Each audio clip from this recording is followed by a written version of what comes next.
back to growing my grandpa. That's right. You heard that correctly. Run while you can. Anyway, you can't continue in this game apparently, so I have skipped through it all, back to where we are, and we're at a note that we missed last time. So we'll read that and then we'll continue on from there. I suppose, you know, I've repeatedly called your homes to no avail, and so I am forced to leave this here for you all.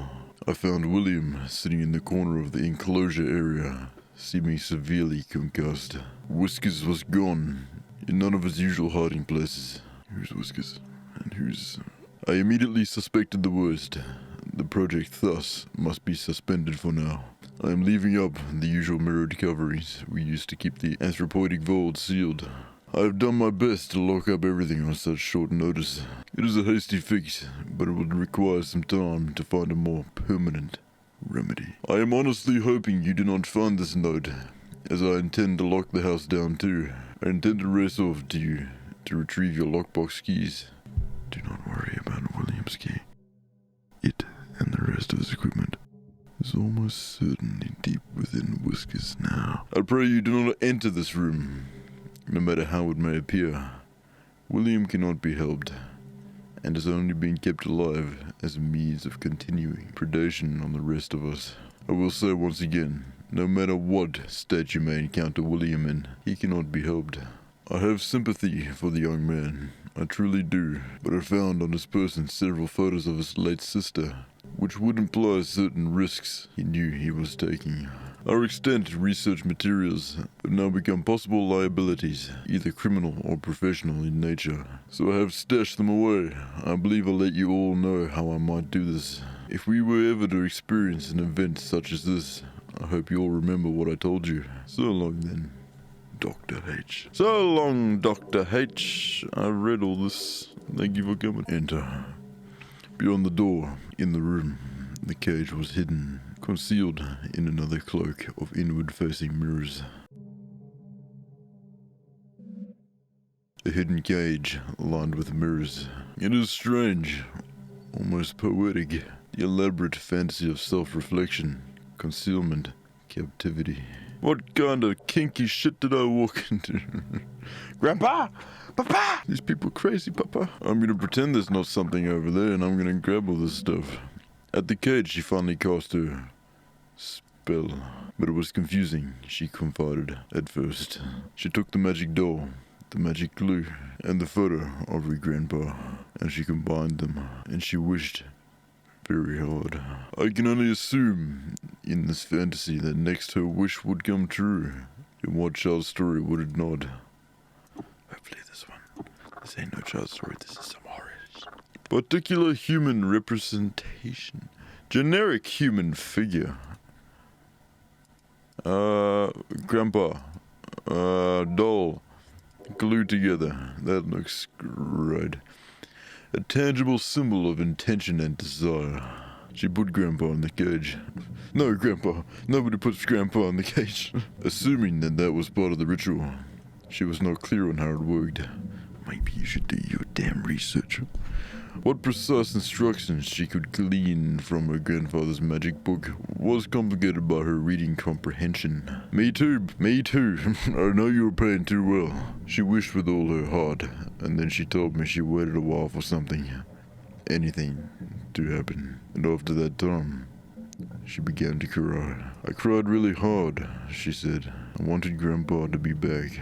I wanted my parents to stop being so mean, and it hurt me. It hurt me wish for Grandpa to come back, for my parents to be different.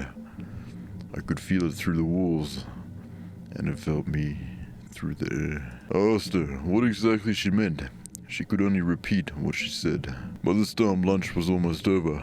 I said goodbye to Adrian, and she left to rejoin her class. Adrian, don't come back, Adrian. I want you out of my wherever we are. I want you out, Adrian. You are some haunted necromancy child. I was left to consider our conversation. I believe the storytelling strategy I have employed was not unfruitful, but I must probe deeper, if I can. I don't think we should.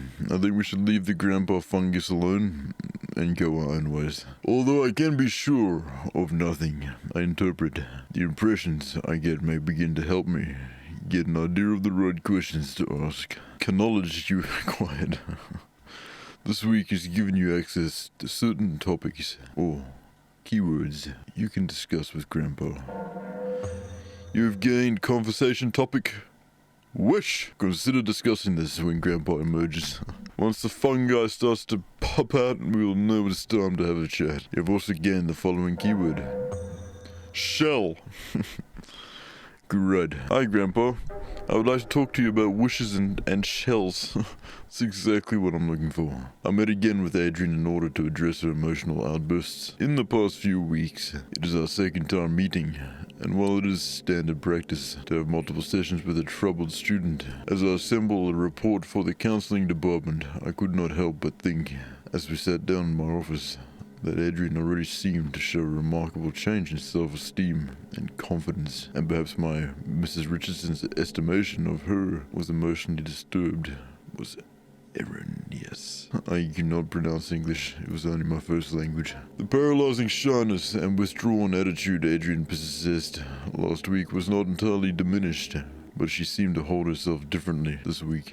However, this only lasted as long as our conversation pertained to initial introductory pleasantries. When I began once again asking about her parents, her feelings regarding her new school and her new home, she quickly lost what new confidence she had gathered up and withdrew again into herself. So once again, I partook in some collaborative make-believe. But this time, I was aided by the fact that I had managed to do some research in Adrian's grandfather, and I had some insight into what she might actually be finding in the basement. Now, this may be overstepping my bounds, some as a school counseling caseworker, but this was all in the service of making Adrian comfortable and happy in this learning environment. I don't want to make her happy, I want her out of my school. Thank you for attending my musical. In any case, I was able to dig up information regarding the grandfather by inquiring at the university in town. Not that I make it a habit of sleuthing, but I had a suspicion the grandfather was a professor there, or at least some sort of researcher, due to the fact that the newly constructed laboratory on the campus I drive by every day bears his name in memorial. Yeah, that might be our first clue. Just a slight step in the right direction. He was some sort of anthropologist, or linguist, linguini, or neuroscientist. I did not have to dig that deep before the scope of his work became dizzying, and I ran up against the limits of my undergraduate education. But back to the make-believe. What is your grandpa like? Is he a smart man?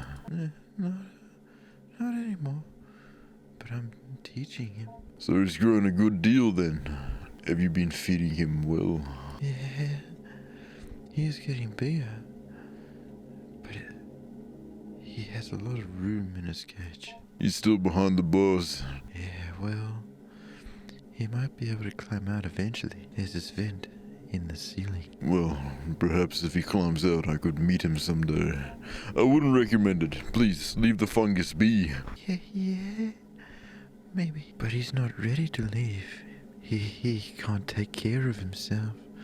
I have to feed him, pick up after him. That's too much information. You store the food in your lunchbox. That's nice of you to share. He can almost talk. You cannot speak with him. He doesn't. He doesn't have a mouth, sort of. But how do you feed him? Don't ask that question. We avoid that question.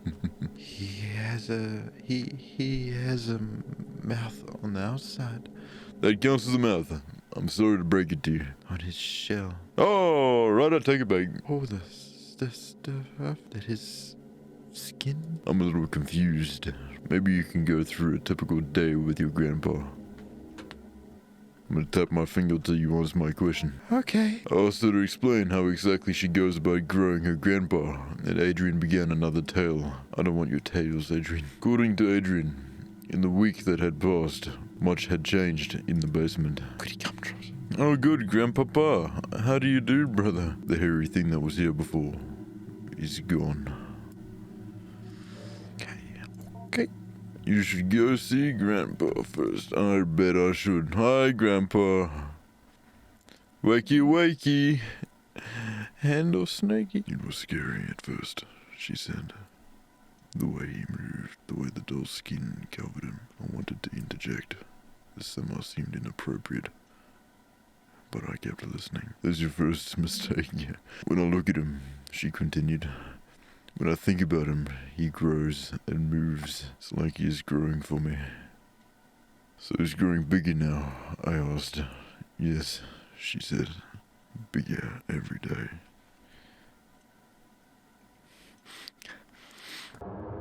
Oh, Papa! Hello! You're looking mighty fine these days, my hairy beast. I hate that so much. Nope, I hate that. That looks like a hairy grub. That's 2 no's in my book. This begins the actual growing part of the growing your grandpa. Beneath the doll's burlap skin. The follicles knit together what resembles a proper person. Your grandpa. You're in charge of his cognitive development and diet until it is able to sustain itself. I don't want to. I refuse. I do not take on this responsibility. Currently you are observing Grandpa. Please click the arrow back button below for a brief tutorial on your duties as a caretaker. Oh good, I'm so excited. I definitely want to be Feed Grandpa. Acceptable foods eaten, seek out things that feed Grandpa. Teach Grandpa words taught, find vocabulary cards to help Grandpa. Here I see the variety options regarding growing your Grandpa.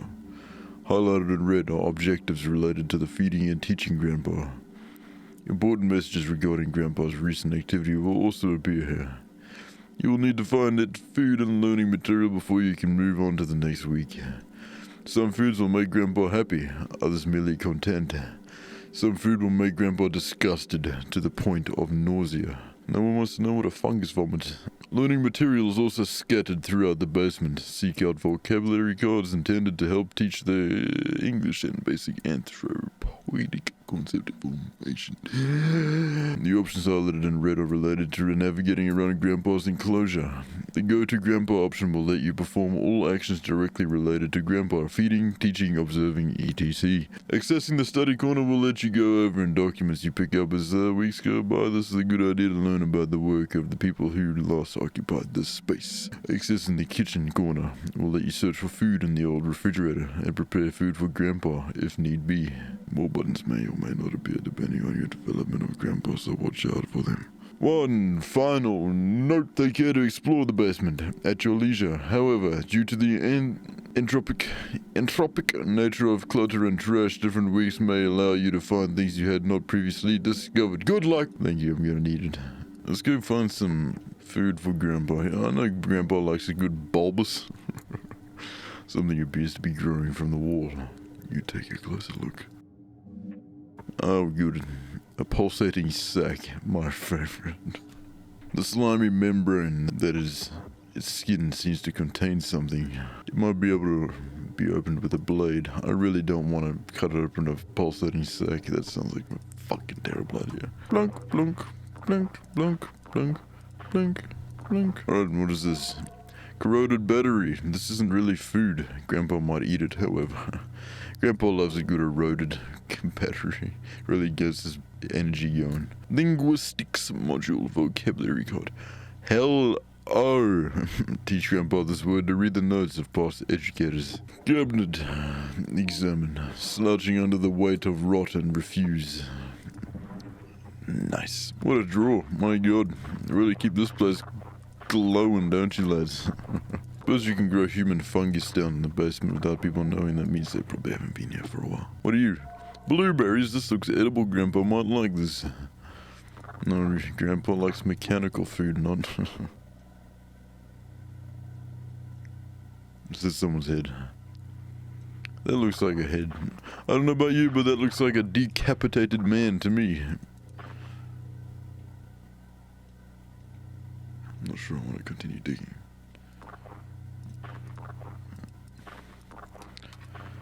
Okay. This is fun. This is great. Okay.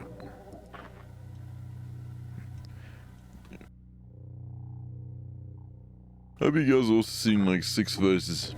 That's a bit awkward. That'd be horrifying if you don't see that. Before we began, he had us all cover our faces completely. An earthenware pot was, and on the inside, as we stole brief glances at it, we could see the interior was inlaid with mirrors. He gave it small pieces of dough, spoiled food, chicken feed, keeping it content. The keeper gestured towards the small bag with the food composted and told us to be careful not to feed it any meat. What about batteries? I asked if the rotting food was enough to sustain it, how it might get nutrients from any of this. The keeper regarded me seriously and said it did not matter what it was fed. The act of feeding itself was what mattered. The act of feeding flesh is another act.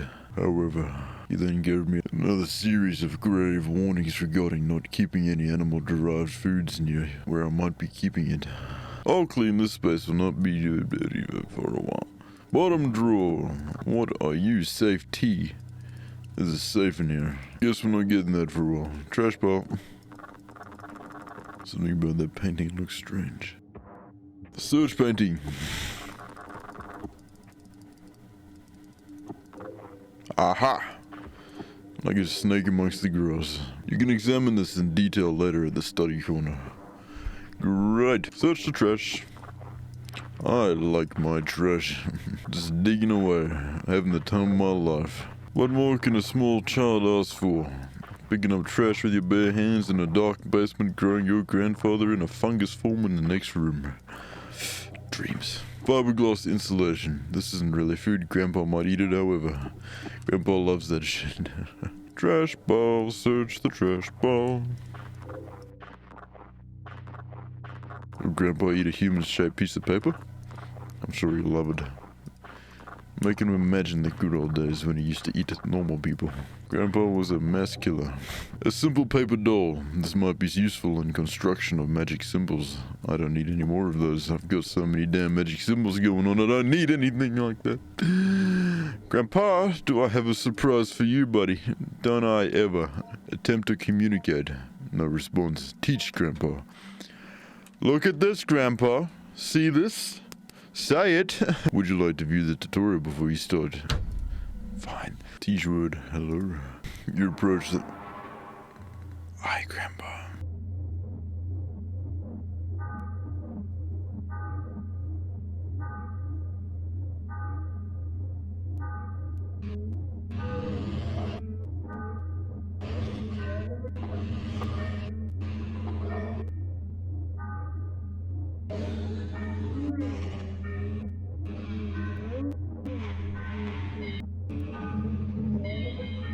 Say it, Grandpa. Say it.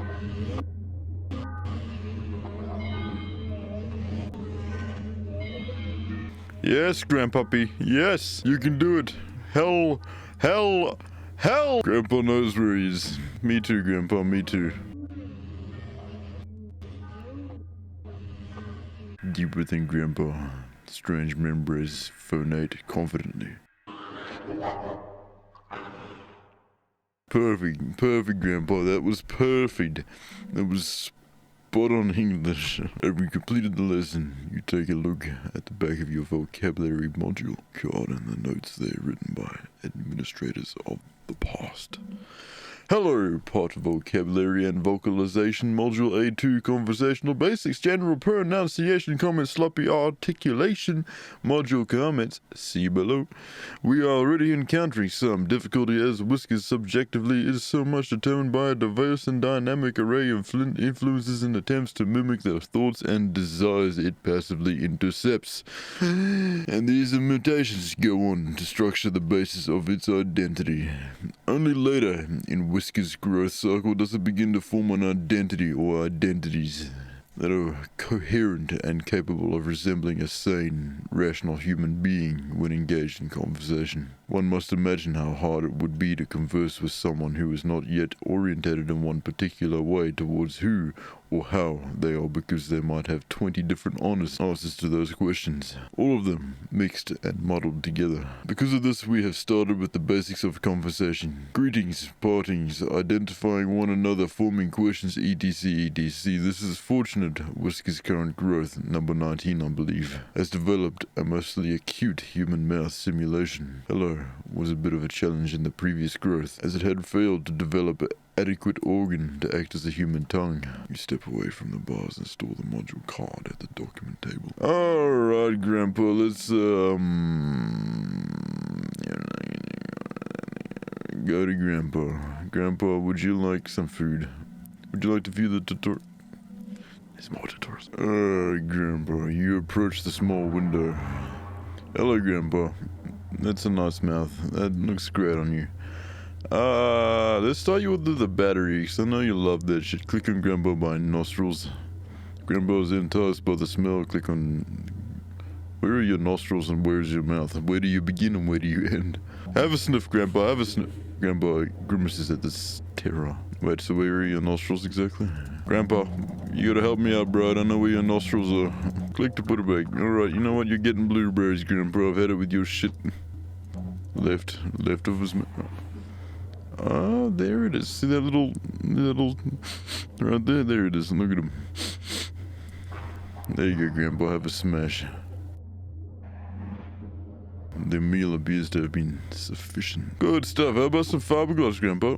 I know you love that shit, man. Grandpa grimaces at the stairwell. Eat it, Grandpa.